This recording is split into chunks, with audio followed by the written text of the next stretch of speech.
Oh, hi, it's me, Sarah.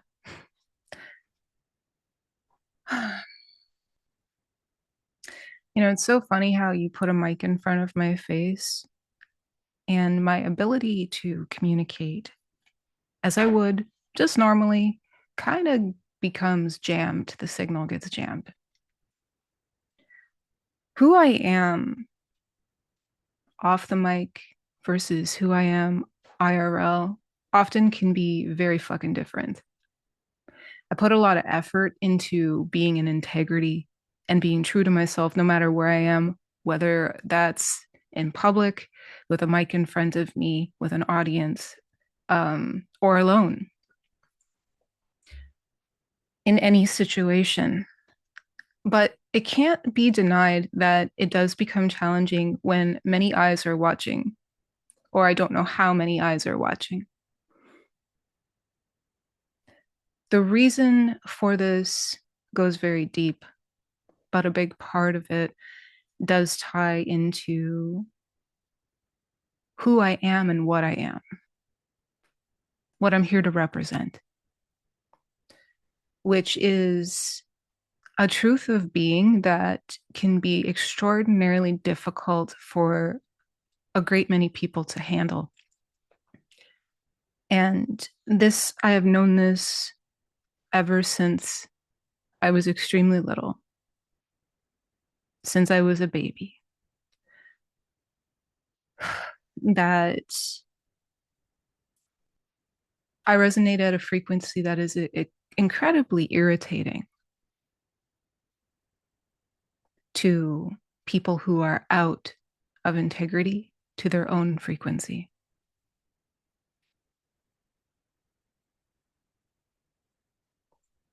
Does this make me better than anyone else? Well, I wish. But really, what's interesting, and yeah, I'm going to rant and ramble a bit here. I do have a point. So we'll see if I get to it today. But from what I understand of things, everyone has a role to play.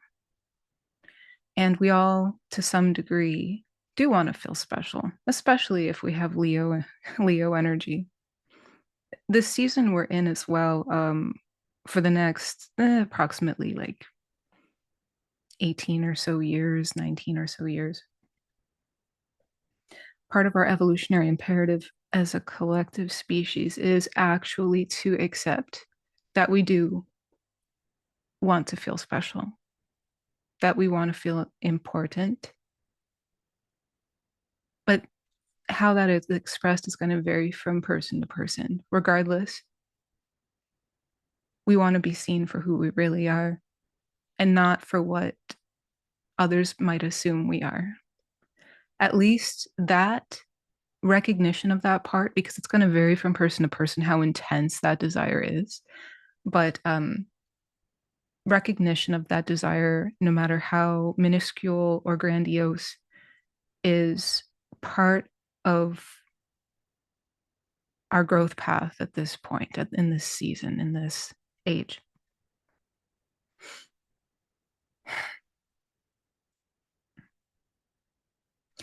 And for me,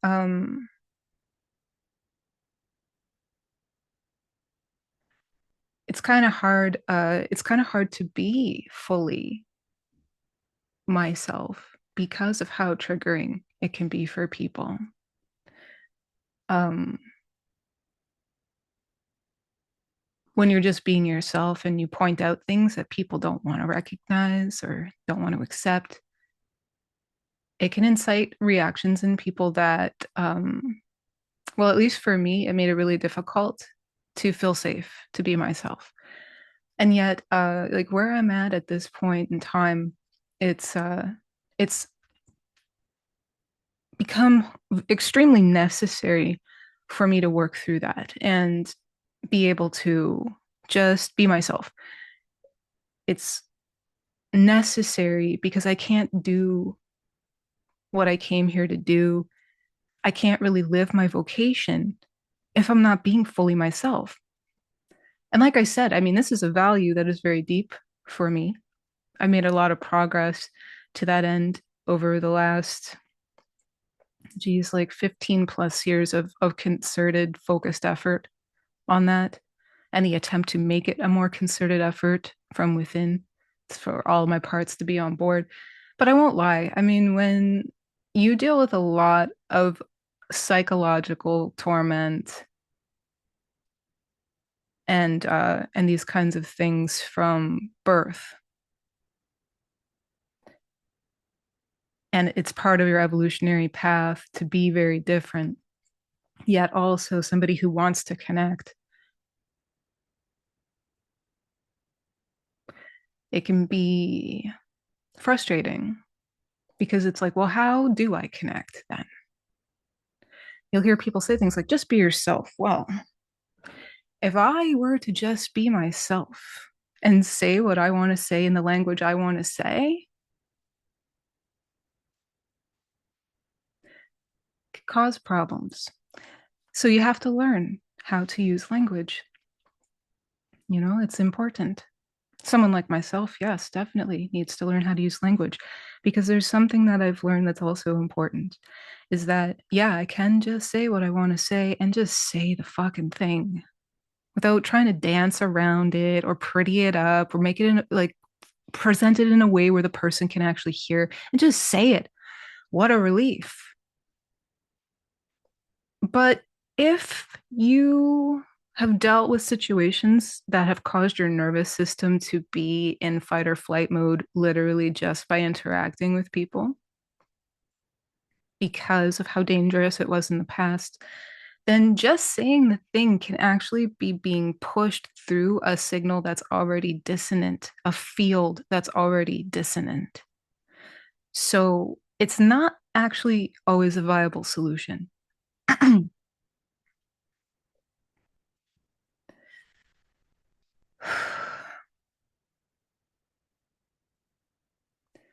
Like, what's the point of even existing, right? I think a big part of what is valuable to existing is learning how to evolve, learning how to see. Becoming who it is you really are is very challenging for some, for many. For some, it's not actually that challenging. It's like a water slide to success, very easy. And yet, for others, there's a lot of challenges.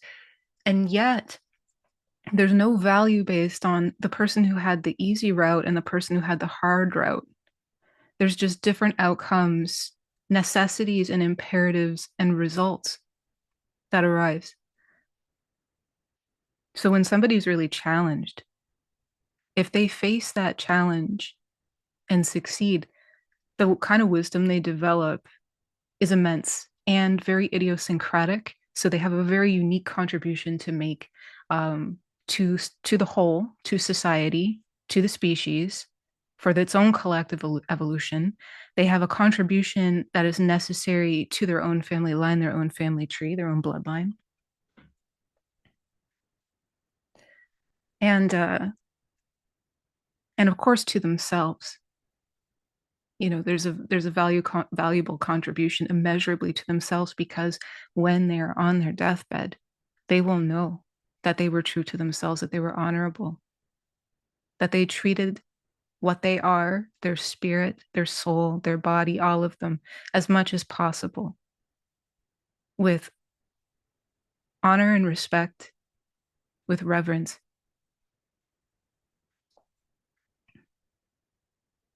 for what it is that we intrinsically are. Everyone is different.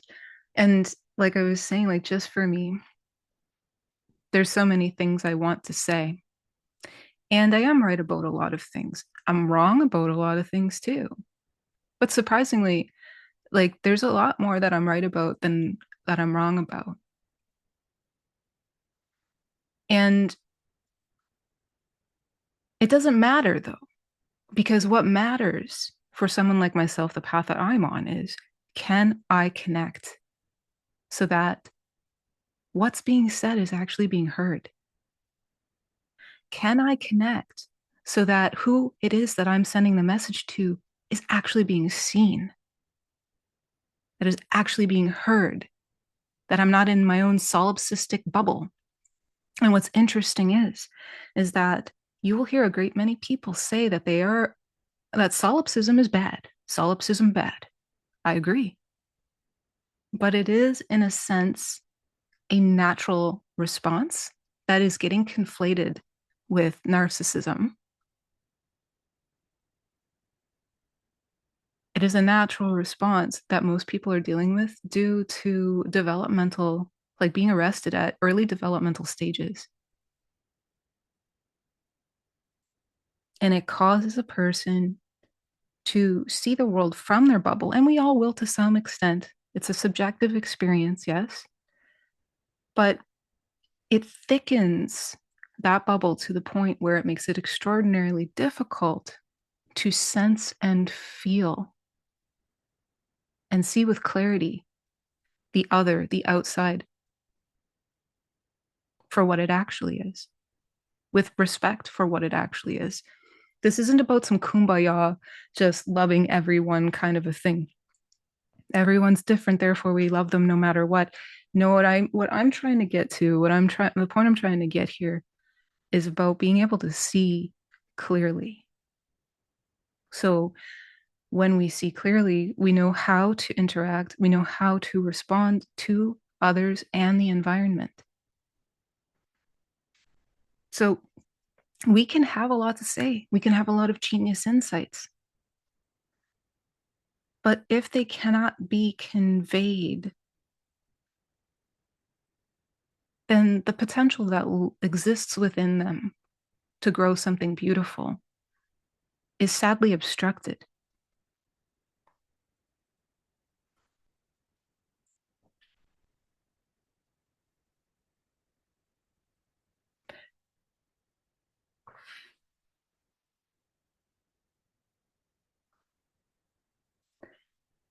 When I think about women and the feminine and what it what its journey is as far as evolving as evolution,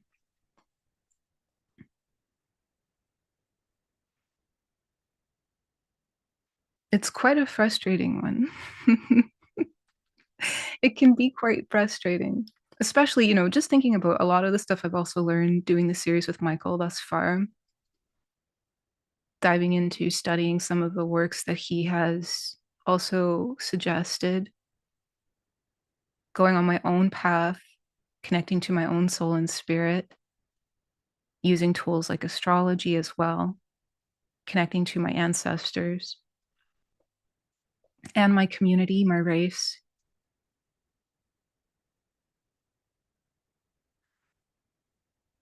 I've gotten a lot of insights so far that I think, well, I want to share. I want to share the insights. So, like with women,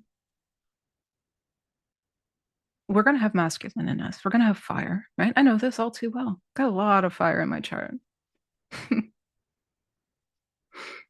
But my chart's also set up so that I'm learning about how to make that fire strong in a beautiful way, in an elegant way, but in a way that's very idiosyncratic and might just pop out a expletive. But it needs to be elegantly timed, right? Can't just say it because I want to say it, which I really do right now. Anyway, for the feminine, there is this desire for connection. Think about water, it wants to merge. And yet, I love the word Michael uses, Michael Dasarian, ichthyphallic. I had to look it up because he was talking about it early on in our series, and I'm like, what is that, right? What is that word? And it's quite interesting because, at least from what I understand, and if anyone wants to correct me on this, feel free. Just don't be an asshole, okay? um, the ichthyphallic, it's like this perfectly phallic energy. So it's very upright, right? And if you think about what the connotation or the implication of that is, it means something that is beyond reproach. It is true. And so there is this, and it is upward moving, right? It's this force that's moving away from, it's separating, it's establishing, it's individuating, but in that masculine, very straight, like ichthyphallic, it's like super erect penis, right? But not like one of those fucking weird obelisks you see all over the place. Like, I don't know, maybe that's where they were going with it in some weird infernal way, whatever. We're not here to talk about that. But very upright, very true, right? Um, and that force needs to become itself. And in a realm like this, in this physicality, this kind of a density, the feminine force is, I would say, arguably stronger than the masculine force. I think the masculine force, from an evolutionary perspective, is in the process of establishing itself in this level of density. This can explain why we see so much injustice, um, especially now because the mask or the feminine has become so much imbalanced compared to the masculine. The masculine has been greatly diminished at this point in the cycle. Um, so that's why we see so many ugly buildings, so many uninspired fashions, shit level quality fabrics. The architecture is atrocious. Relationships are in a terrible shape. Like collectivism and what we call wokeness. This whole just all of that. There's like this strong desire to want to control that ichthyphallic to prevent it from, if I'm even using that word right, prevent it from becoming what it is here to become. And the way that that plays out with humans can get really sophisticated and very sinister and insidious. A lot of gaslighting. No, it's no surprise that a word like gaslighting would be so popular in the last like decade or so, especially given, when we look at transits in the astrology, slow moving ones that people don't really pay attention to, like Logos being in fucking Libra since, I don't know, I'm looking. It's been a few, like more than a few years at this point, because it moves even slower than Pluto, if I'm not mistaken. Since at least 2015, Logos has been in Libra. So like this logic we're dealing with is going through these extremes between masculine and feminine. So like here's the thing. Like what is like I have points. I've made a couple, but I just want to fucking talk. Um and and hope to fuck that some of this is valuable to whoever's listening.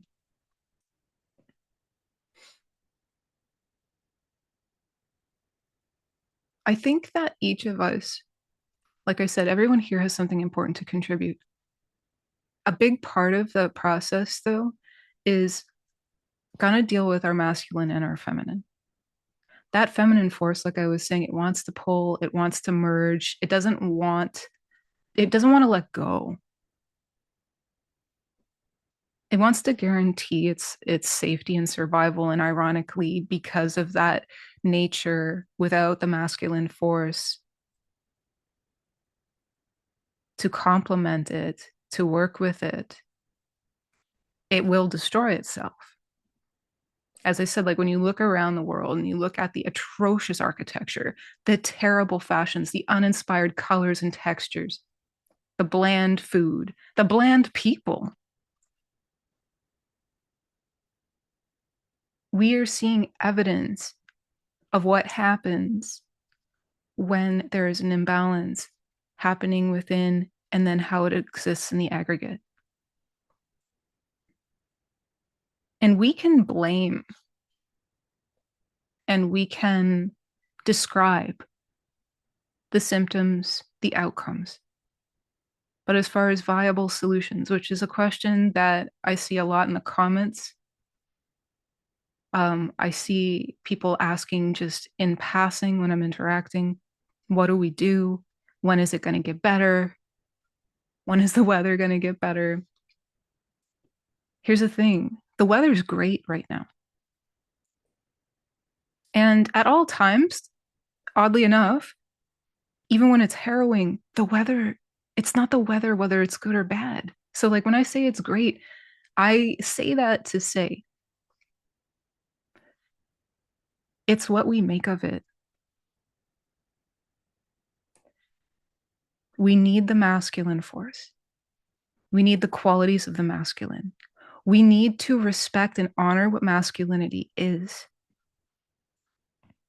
But we also need to honor and value what the feminine is.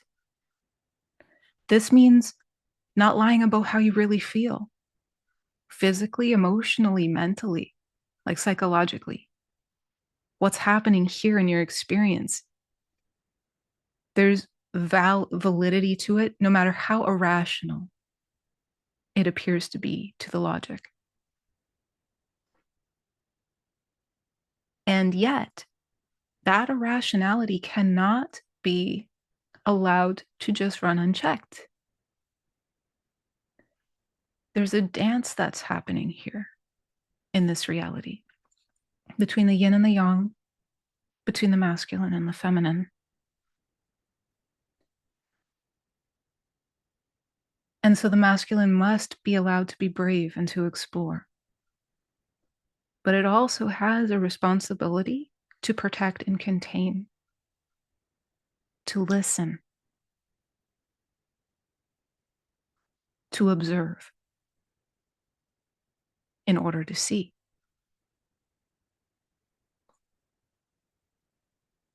And the feminine itself also has the responsibility to concede to proper hierarchy.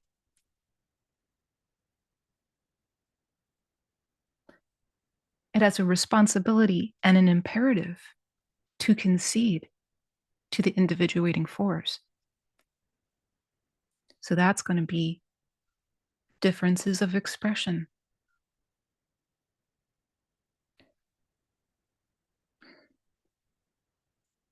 It's going to be allowing what must become to become. Think about the earth as an example. You plant a seed, the seed grows. It grows to fruition if the conditions are right. And when it is done, it will fall away, degenerate, and move through the cycle of death.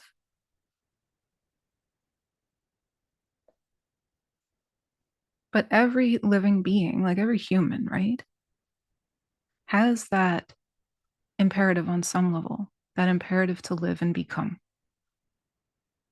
How is it possible for it to do that if the feminine in cultural ideal or control of others blocks them from becoming who it is they are, expressing themselves as who they are? And it gets really fucking nefarious because the feminine, like I said, can be very sophisticated. It can use the masculine force in a way that ends up becoming a blunt instrument to subdue the flourishing of life. And when a being has subdued its own flourishing of life, it can feel incredibly irritated when it is around those who are expressing itself, themselves naturally and letting their life express, their joy express, their idiosyncratic way of being express. So that might not just always be happy. And in fact, in a lot of ways, it might not be, because there's a wide range of expressions. And some of them may be angry, some of them may be belligerent, some of them may be extraordinarily triggering for a variety of reasons. But if they are honorable and nonviolent, like in a way that is not transgressing somebody else's boundaries unjustly, then it is our responsibility to keep our feminine reactivity, our emotions in check. The interesting thing about that is that it provides an opportunity for an alchemical process that can develop a lot of wisdom if we can keep that in its crucible so that it can process. And yeah, blah, blah, blah, yak, yak, yak. Like, this is the other fucking thing. We can talk about shit. This is how it is. This is what you do. This is how you handle things. But what matters most is what's actually getting done. It's a fine example of how air element, a masculine quality, means nothing if it isn't being grounded into the physical realm, into the earth, being made into something. And everyone's got an opinion about how you should live, about what you should do, how you should live your life. I think there's ground rules that are important for us to be aware of, like natural laws. Cause and effect is obviously very important. We we benefit greatly from comprehending what karma actually is, the quality of our action, the intent behind our action. That's what karma is. The subsequent effect is not karma. It's the subsequent effect of the quality of our intention and our actions. And how do we know? How do we know what is the right path for us? How do we know who it is that we're here to become? This, like, it's quite challenging because on one hand, I want to tell you, right? I want to talk, I want to connect with you. And yet at the same time, I don't want to just be fucking saying pointless shit to make myself, like just to fucking fuel myself. No, no, no, no, no. Fuck that. Like, what I'm trying to get across, I really want it to be something that helps you in a practical way, in a way that helps you become who you are, because that's the fucking point. Real connection, real fucking conversation, though this really isn't a conversation, it's more of a monologue that I hope you can hear. But of course, you can leave comments. And if your comments suck, I am fucking deleting them. So just don't. Right? Like, if you can't be respectful, please just GT the fuck out. All right. All right. So point here. Yes, you have value. Yes, your value is going to be different from anyone else's. Yes, it can be really confusing to figure out how to fucking do this effectively. So solutions, at least some solutions I'd like to share today.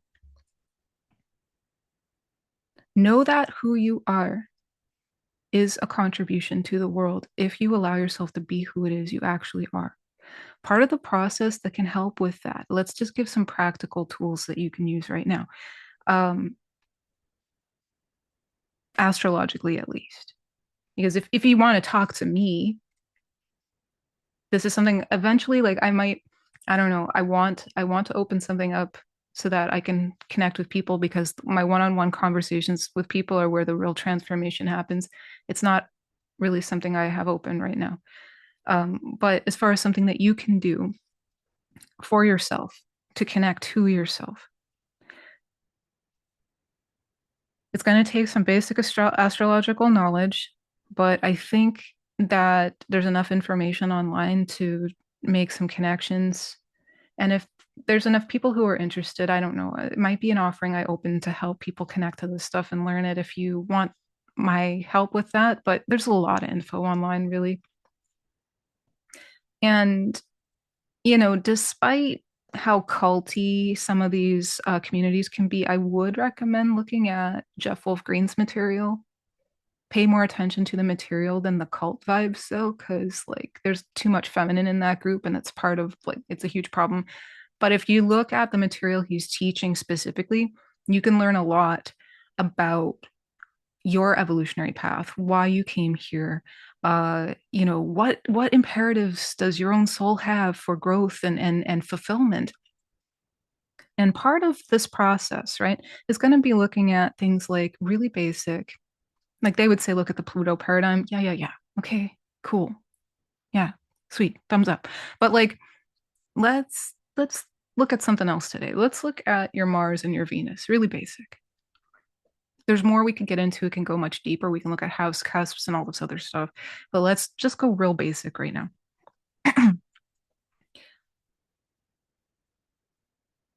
Look at your Mars, look at your Venus. So you want to look at what sign your Mars is in. You want to look at what sign your Venus is in. You also want to thoroughly grasp what these archetypes mean. So Mars is going to be how you take action instinctively, right? If you want deeper understanding into what's feeding that instinctual imperative to act, you're going to want to examine your Pluto, which is the soul's desire, your deepest desires, your most vulnerable, hidden desires, the taboo shit, the weird shit, but also like that most vulnerable part of you that you may not want anyone to know it's what you actually want. And all of the yucky, messy, sexual, psychological, pathological shit that's all connected to that, that's going to be Pluto. Pluto is going to inform how you act instinctively your Mars. So examine your Mars in its sign. And yeah, examine your Pluto in its sign too. Then examine your Venus and its sign. Venus is going to be your natural instinct, your survival instinct. So while Mars is your instinct to act, to establish, to become, right? To take action for the becoming process. Venus is your survival instinct because yeah, it's all great to act instinctively, but you also got to survive, you got to live. Because if you don't exist, then anything Mars is doing is fucking pointless, right?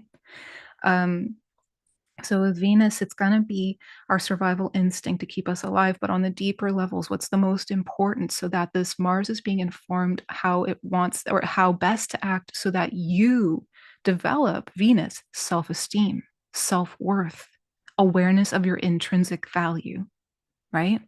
We need to know what is important to you. What do you really value? Now it's making me want to go into Saturn because Saturn and Venus are obviously going to be very important to consider too.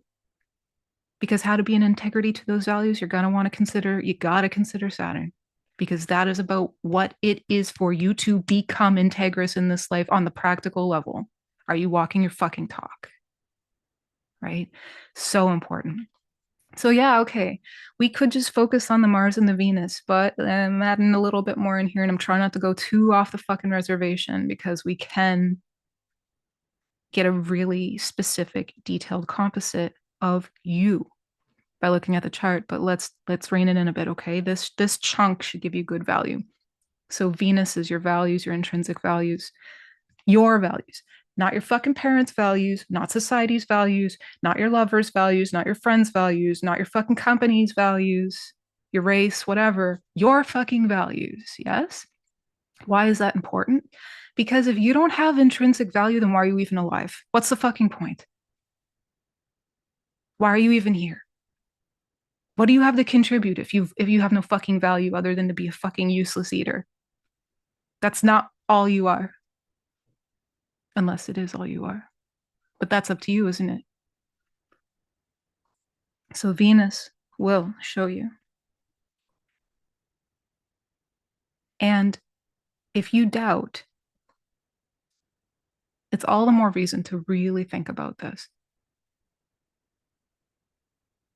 What is important to you? What do you find beautiful? What's beautiful about you intrinsically? Something that is intrinsic. So it doesn't have a sell by date. There's no expiration date. What is intrinsically beautiful about you? Well, if you doubt or if you have some confusion about that, you can get clues by looking at your Venus and its sign. Further, if you know your birth time, you can look at the house it's in. When we consider Venus and Mars as a relationship in concert, working in concert to get where it is you're trying to go and become who it is you're trying to become in integrity to your values, right? So again, that Saturn piece is the integrity, but Remember, you're going to look at Saturn and sign to figure out what is it that is your imperative for maturation into your wise person self, your matured self, your integrous self, right? Bringing it back to Mars and Venus, though, if we consider the two of those in sign, what house they're in, it's going to tell us, Mars, about how we're acting impulsively, instinctively, what we're running into along the way. And Venus, again, as I already said. The final piece I want to share today, though, about all of this is you want to look at the phasal relationship between Mars and Venus. So it's not just the moon that has phases. We can also read phases of planets based on which planet is the slowest moving planet, being the anchor point. The faster moving planet is going to denote what phase those two archetypes, those two planets, are at. So in this case, Mars is slower moving, Venus is faster. So where Venus is in relation to Mars will tell you what phase the two of them and their relationship is at for you in this life. It doesn't change, but it will develop and mature in its quality and depth of wisdom as you mature and develop your wisdom. And examining it through the astrology can help you see where there's room for improvement and how best to harmonize their relationship. Because Mars wants to protect as well. It wants to keep safe and fight for what it values, what Venus values, that part of you. But it doesn't always know how or how best to do it because there's a lot of complexes that show up, as we can see in the chart, that can confuse it and cause it to become derpy or ineffective, impotent. Yes, we don't want that. Mars definitely doesn't want that. And Venus sure as shit doesn't want that. Trust me. So we look at the phase, and depending on where they are at in relation, and if you want to understand the phases, right, you look at like let's think of the basics of what a phase means. You can look that up. Dane Rudhyar, I'll put the spelling of the name in the description. He's done excellent work. His lunation cycle book is excellent. Describes the lunar phases from an evolutionary perspective. And then you can apply that and synthesize it with the archetypes of Mars and Venus. And this might be something I go deeper into. I don't fucking know. It really depends on if I want to talk about it, like in the sense of, does it feel appropriate to share? Does it feel like it has any value, any point?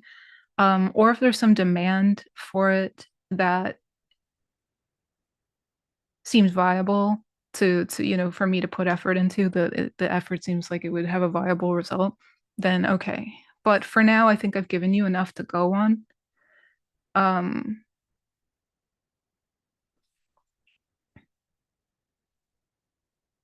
Parting words.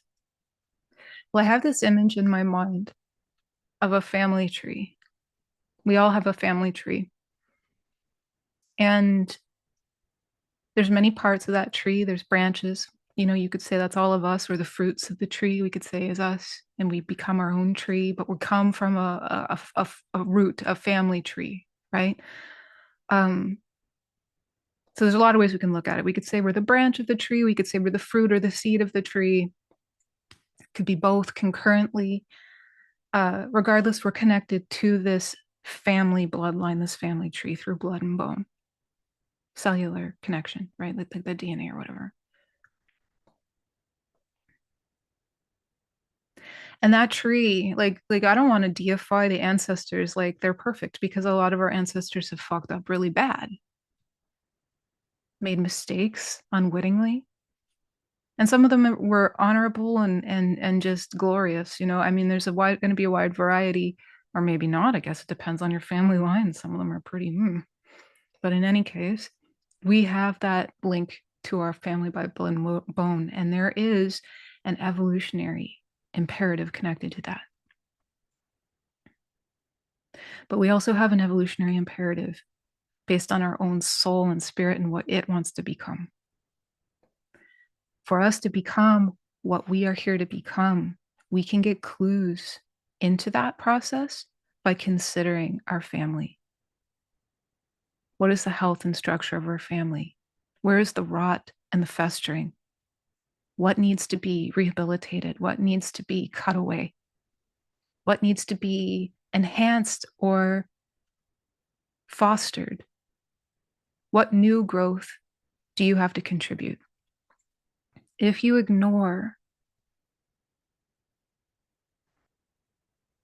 any rotting and festering and try to build over it,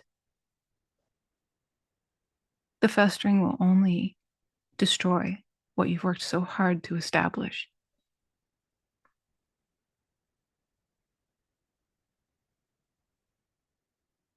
Becoming who you really are is a arduous process for many, but it is not a fruitless one.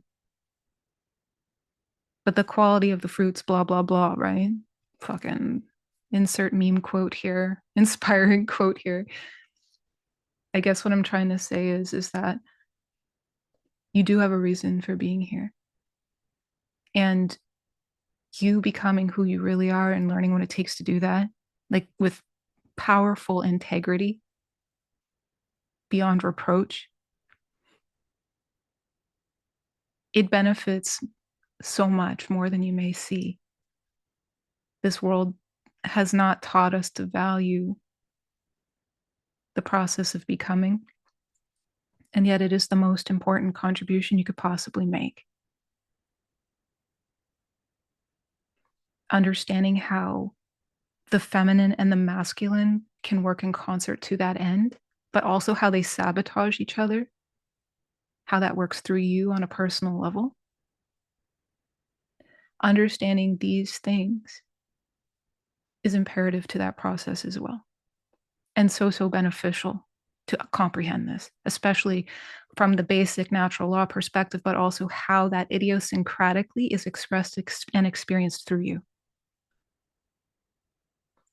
You are your own master, but you must become the master. And you can. It's a choice. Okay, I guess that's it. Thanks for listening. I'll be back again.